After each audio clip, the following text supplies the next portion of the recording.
నమస్కారం. మన సనాతన ధర్మంలో భక్తికి, త్యాగానికి మించిన విలువలు లేవని నిరూపించిన మహనీయులు ఎందరో ఉన్నారు. అలాంటి అద్భుతమైన కథలలో ఒకటి శ్రీకాళహస్తి క్షేత్రంలో వెలిసిన కన్నప్ప భక్తుని కథ. పూర్వం ఉడుముర్ అనే ప్రాంతంలో నాగులవాసుడు, దత్తా అనే దంపతులకు తిన్నడు అనే ఒక ధైర్యవంతుడైన వేటగాడు ఉండేవాడు. అతను అడవిని, జంతువులను ప్రేమించినప్పటికీ తన జాతి ధర్మం ప్రకారం వేటను వృత్తిగా స్వీకరించాడు. ఒకరోజు తిన్నడు వేటలో ఉండగా దైవ సంకల్పం వల్ల ఒక వింత అనుభూతి కలిగింది. తన గుండెను ఏదో తెలియని శక్తి ఆలయం వైపు లాగుతున్నట్లు అనిపించింది. అలా వెళుతూ వెళుతూ ఒక గుట్టపై ఒక శివలింగాన్ని చూశాడు. అది శిథిలావస్థలో, పూజా పునస్కారాలు లేక అనాజగా పడివుంది. తిన్నడి మనసు కదిలింది. సంప్రదాయ పూజలు తెలియవు, మంత్రాలూ రావు. కాని అతని మనసు నిండా అపారమైన భక్తి. అతను నదికి వెళ్ళి తన నోటితో నీరు తెచ్చి లింగాన్ని అభిషేకించాడు. తను వేటాడిన మాంసాన్ని నైవేద్యంగా సమర్పించాడు.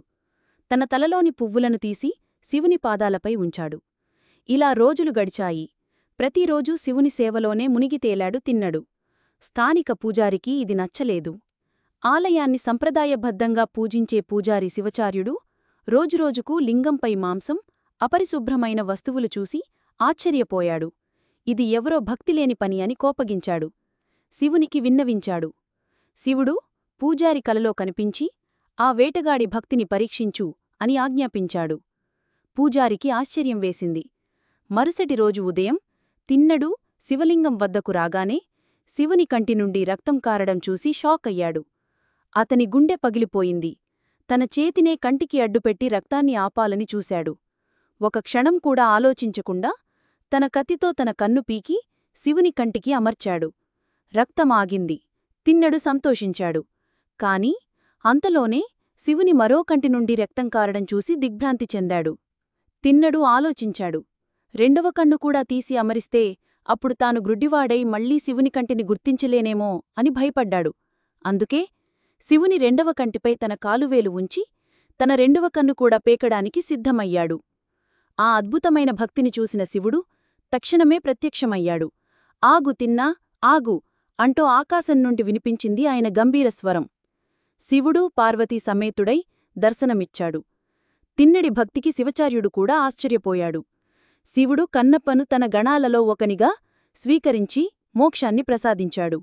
అప్పటినుండి తిన్నడు కన్నప్పగా ప్రసిద్ధి చెందాడు. కన్నప్ప కథ కేవలం ఒక పురాణ గాథ కాదు. అది నిస్వార్థమైన, షరతులు లేని భక్తికి నిదర్శనం. బాహ్య ఆచారాలకన్నా హృదయం నుండి వచ్చే నిజమైన ప్రేమ, త్యాగం ఎంత గొప్పవో ఈ కథ మనకు నేర్పిస్తుంది. శ్రీకాళహస్తిలో శివుడు పార్వతీ సమేతంగా కన్నప్పతో కలిసి కొలువై ఉంటాడని ప్రతీతి. అందుకే అక్కడ శివుని కళ్లకు ప్రత్యేక ప్రాముఖ్యత ఉంటుంది. ఈ కథ మీకు నచ్చింది అని ఆశిస్తున్నాము.